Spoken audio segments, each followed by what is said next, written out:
yo mismo tenía mis dudas, porque pensaba, a lo mejor don Manuel cuando publicó esto estaba hablando de una logia marginal y extraña que igual ya ni funciona, ¿no? Y comprendí... No, sigue en vigor, y el tema es que, según he leído, además Albert Pike y Giuseppe Mazzini, siendo los dos máximos representantes de los Illuminati en su momento, son los que amplían del grado 25 hasta el grado 33, y por lo tanto son los que elaboran todos esos En rituales. concreto Albert Pike es el que define los 33 grados y los difunde, y compone un himno a Lucifer, príncipe de la mañana, porque claro, es el que los ilumina, es la visión de la serpiente buena o positiva que nos acompaña en ese recorrido que nos va a perfeccionar.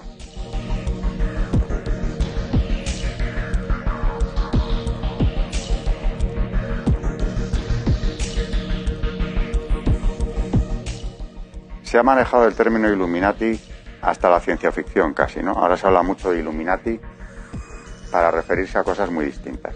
Pero sí que existen y tienen una trayectoria histórica, que resumo si hay tiempo. Sí, por supuesto. Esto nace en Baviera. Es una secta que nace en Baviera en el siglo XVIII. Un profesor universitario, Adam Weishaupt, crea la secta y son desde el primer momento luciferinos, antes de Albert Pike, un siglo antes, y desde luego mundialistas. Este dato es muy interesante. El concepto de arrasar las patrias es anterior al marxismo. No puede haberlas, porque las patrias son estructuras que al final conservan tradiciones, creencias, valores, etc. Luego son, antes de que Marx dijera eso, que hay que buscar la unidad proletaria y superar el concepto de patria, eso está dicho por Weishaupt y los Illuminati de Baviera. ¿Qué ocurre? Que el duque reinante los expulsa de allí, prohíbe la secta y además los expulsa.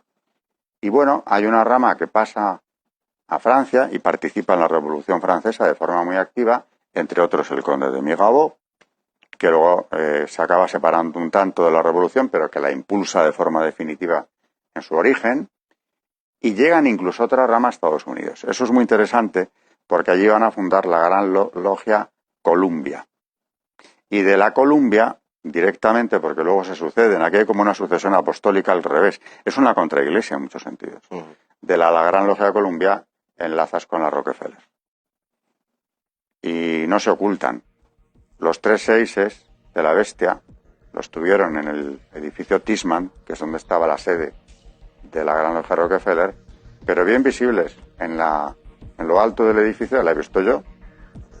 Luego me han tachado hasta de perturbado o adulterador de la verdad, pero sí la he visto yo.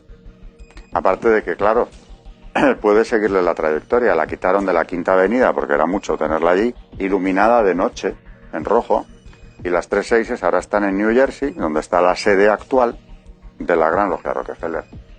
Esos son Illuminati.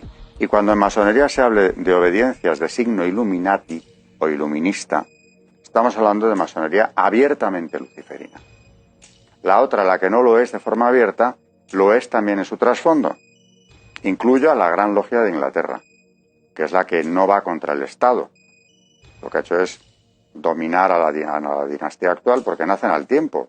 Los Hanover llegan a Inglaterra casi coincidiendo con la fundación de la masonería. Y yo creo que ahí está la clave de que no hayan conocido revoluciones sociales ni políticas, que no se haya cuestionado la monarquía, nada más que de forma minoritaria y reciente, porque han tenido un apoyo de una secta que en Inglaterra controla la respiración del Estado, que ha hecho grandes servicios al Imperio Británico a través de organizaciones pantalla que también han ido creando antes de las grandes, la Tabla Redonda, por ejemplo, la Asociación de los Ayudantes, que es la más antigua. Todas van pasándose el testigo, hasta llegar a 1919, cuando el asesor del presidente norteamericano Wilson, el coronel Mandelhouse, crea en París el CFR norteamericano, que es la más importante a día de hoy de todas las organizaciones pantalla de la masonería, que son asociaciones ya fundadas con esta idea. La mitad, un poco menos, no son masones. Y la otra mitad, un poco más, vamos a dejarlo en 55-60, sí lo son. Los que mantienen el control. Claro, pero es que además el que entra en esto es un masón de los que se pueden llamar sin mandil. No se ha iniciado en ninguna logia, pero tiene que aceptar el ideario. Y el CFR, que no lo conocen ni en Estados Unidos, se han hecho encuestas a pie de calle en la Quinta Avenida, vamos, al lado de Park Avenue, que es donde está la sede, profesionales, les preguntaban y decían que no sabían qué era eso. Si vamos a su web, no te dan ninguna información. ¿Dónde está la sede? El origen para qué se fundó.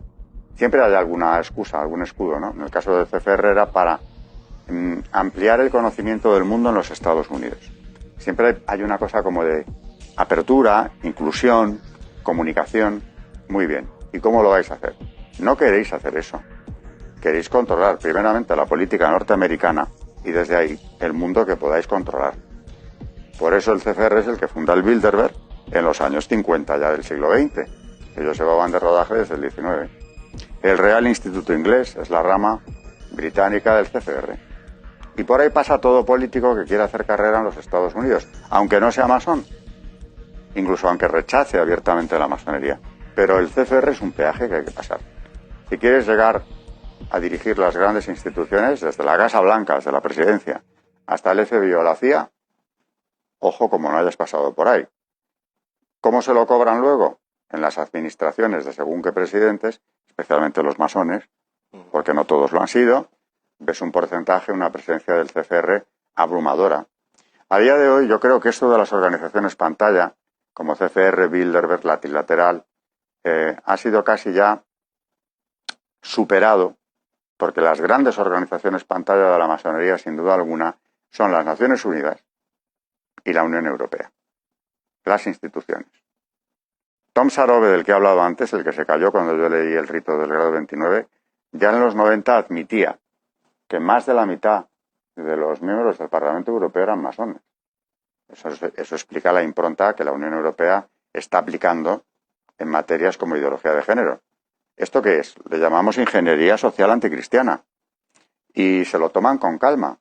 Pero han metido el acelerador desde los 90 para acá, Naciones Unidas en esto a la par que Unión Europea, y están implementando, quieras o no, esa educación.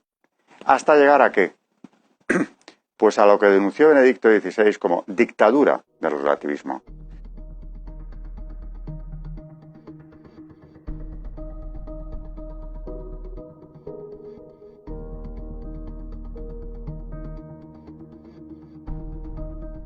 Ya no es que esté bien visto o no, que eso ya lo han conseguido hace tiempo.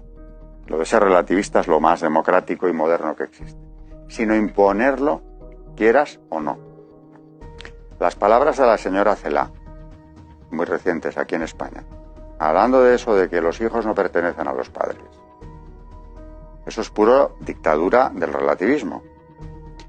Y además ya lo dijo Stalin. Luego, ellos están implementando un sistema totalitario, que es todo aquel que viola la esfera privada del individuo. Aquí quieren privar a los padres de un derecho fundamental que a la vez es un deber, la educación de los hijos. ¿Y esta señora que está siguiendo? Consignas del llamado nuevo orden mundial. Es decir, que esto viene de Naciones Unidas, hay que seguir un poco la trayectoria de sus cumbres, los documentos finales de cada cumbre, el Cairo y Pekín, donde dan instrucciones precisas de lo que hay que hacer. Y es muy curioso que mencionen el hecho en el documento final, de que los gobiernos tienen que apoyar esto y descendiendo a detalles tales como patrocinando series de televisión, es muy curioso, el cine por supuesto, todo el entretenimiento, que es lo que llega al público mayoritario, introduciendo ahí, por ejemplo, la ideología de género. Y ahora entendemos porque cualquier serie, española o no, tenemos ideología de género en vena. Es más, los modélicos son siempre las parejas homosexuales, etcétera.